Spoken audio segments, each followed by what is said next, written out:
Start mister দিয়েন না তো আপনার লিগে আমার অনেক ক্ষতি হইতাছে। আমি হিরোই কোয়ান থেকে ডায়মন্ড মাস্টার নেমে গেছি গা। আমি আর আপনার লোকের র্যাঙ্ক ব্যাঙ্ক খেলাম না, খেললে খেলা শিখবেন। দেখ বেটা আমার কি মান সম্মান নাই? আমি ক্লাসিক খেলবো বেটা, আর এগুলো প্র্যাঙ্ক কি ক্লাসিকে করে নাকি?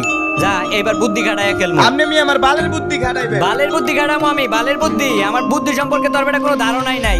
আচ্ছা তুই এমনি লোল দিতে গেলে তোর না কতদিন কইছি বেটা আমার সামনে এমনি লোল দিবি না? ভাই মিয়া কয়দিন কম আমার ফোনে সমস্যা মিয়া, এটা অটোমেটিক দিতাছে, এটা আমি দিতাছি নাকি? ও হ, তোর তো আবার ফোনে সমস্যা। এ আচ্ছা ওয়েট, এই আমার নেকামের বাক্স তুই লোল দিতে গেলে তোর কি ওর মতো ফোনে সমস্যা নাকি? লোল দামা লোল দিতে গেলে গিয়া তুমি ম্যাচের মধ্যে আমাকে ভালো গান দাও নাই, তাই আমি তোমাকে লোল দিতেছি। তুমি ম্যাচের মধ্যে আমাকে ভালো গান দাও নাই, তাই তোমাকে লোল দিতেছি। 10-9 জায়গায় আমি প্র্যাঙ্ক করতে গেছি, তোর আমি ভালো গান কেমনে দিমু? তোরা তিনটা মিলে আমার জ্বালায় খাইতে দাঁড়া। এটা লাগে আমার কাছে আইডিয়া আছে। আমি বললাম পর রুবেল ভাই বটলার বাচ্চা বটলা এইলো রিপোর্ট আর এই কাক কি এখন আবার লই আমো বটলার বাচ্চা বটলা এবার তো শিক্ষা হইব। বড় রুবেল ভাই আপনি আমারে খেদাই দিলেন, লগে লাল একটা রিপোর্ট অপশন হইলো লাল কালারে। হ্যাঁ বটলা রিপোর্ট দিছি দেখেই তো রিপোর্টের অপশন গেছে। এইবার যেটা দিছি এটা তো পুরোপুরি ব্যান হইতো না, এর পরের বার দিলে আইডি মনে কর তোর পুরোপুরি যাইবো, আইডি আর খেলবার পারবা না, বুঝা নাই? না না না না ভাই স্টার্ট দেন স্টার্ট।